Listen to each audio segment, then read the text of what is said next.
यमुना के किनारे धर्म स्थान नामक एक नगर था। उस नगर में गणाधीप नाम का राजा राज्य करता था। उसी में केशव नाम का एक ब्राह्मण भी रहता था। ब्राह्मण यमुना के तट पर जप तप किया करता था। उसकी एक पुत्री थी जिसका नाम मालती था।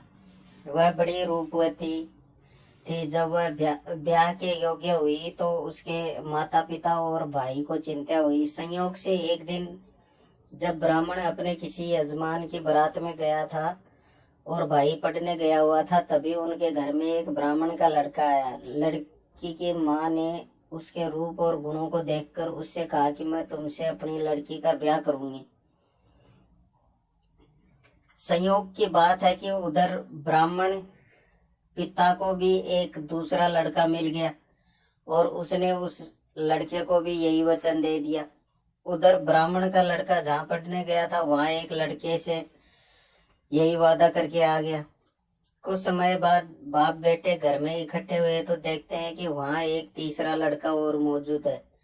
दो उनके साथ आए थे। अब क्या हो? ब्राह्मण, उसका लड़का और ब्राह्मणी बड़े सोच में पड़ गए।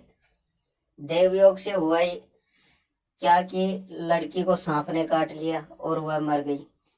उसके बाप, भाई और तीनों लड़कों ने बड़ी भाग दौड़ की। जहर झाड़ने वाले को बुलाया पर कोई नतीजा नहीं निकला। सब अपनी अपनी करके चले गए। दुखी होकर वे उस लड़की को शमशान में ले गए और क्रियाक्रम करके आ गए। तीनों लड़कों में से एक ने तो उसकी हड्डियां चुन ली और फकीर बनकर जंगल में चला गया। दूसरे ने राख की गठरी बांधी और वहीं झोपड़ी डालकर रहने लग गया। तीसरा योगी होकर देश देश घूमने लग गया। एक दिन की बात है, वह तीसरा लड़का घूमते घूमते किसी नगर में पहुंचा और एक ब्राह्मणी के घर भोजन करने बैठा। जैसे ही उस घर की ब्राह्मणी भोजन परोसने आई कि उसके छोटे लड़के ने उसका आंचल पकड़ लिया। ब्राह्मणी का आंचल छोड़ नहीं रहा था। ब्राह्मणी को बड़ा गुस्सा आया। उसने अपने लड़के को झिड़का, मारा पीटा, फिर भी वह नहीं माना तो ब्राह्मणी ने उसे उठाकर जलते चूल्हे में पटक दिया। लड़का जलकर राख हो गया। ब्राह्मण बिना भोजन किए ही उठ खड़ा हुआ। घर वालों ने बहुत कहा पर वह भोजन करने के लिए राजी नहीं हुआ। उसने कहा, जिस घर में ऐसी राक्षसी हो उसमें मैं भोजन नहीं कर सकता।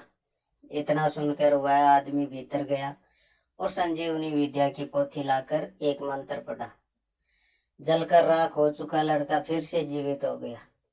ये देखकर ब्राह्मण सोचने लगा कि अगर वह पोथी मेरे हाथ पड़ जाए तो मैं भी उस लड़की को फिर से जिंदा कर सकता हूँ।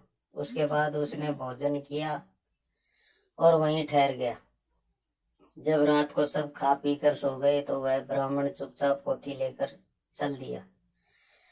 जिस स्थान पर उस लड़की को जलाया गया था वहां जाकर उसने देखा कि दूसरे लड़के वहां बैठे बातें कर रहे थे। उस ब्राह्मण के ये कहने पर कि उससे संजीवनी विद्या की पोथी मिल गई है और वह मंत्र पढ़कर लड़की को जिंदा कर सकता है। उन दोनों ने हड्डियां और राख निकाली। ब्राह्मण ने जैसे ही मंत्र पढ़ा वह लड़की जिंदा हो उठी। अब तीनों उसके पीछे आपस में झगड़ने लग गए। इतना कहकर बेताल बोला, राजा बताओ कि वह लड़की किसकी स्त्री होनी चाहिए। राजा ने जवाब दिया, जो वहां कुटिया बनाकर रह रहा था उसकी। बेताल ने पूछा, क्यों? राजा बोला, जिसने हड्डियां रखी वह तो उसके बेटे के बराबर हुआ और जिसने विद्या सीख कर जीवन दान दिया वह बाप के बराबर हुआ और जो राख लेकर रमा रहा वही उसका असली हकदार हुआ। राजा का यह जवाब सुनकर बेताल फिर से जाकर पेड़ पर जा लटका और राजा को फिर उससे लेने के लिए जाना पड़ा। और जब वह उससे लेकर चला तो बेताल ने फिर तीसरी कहानी सुनाना शुरू कर दिया।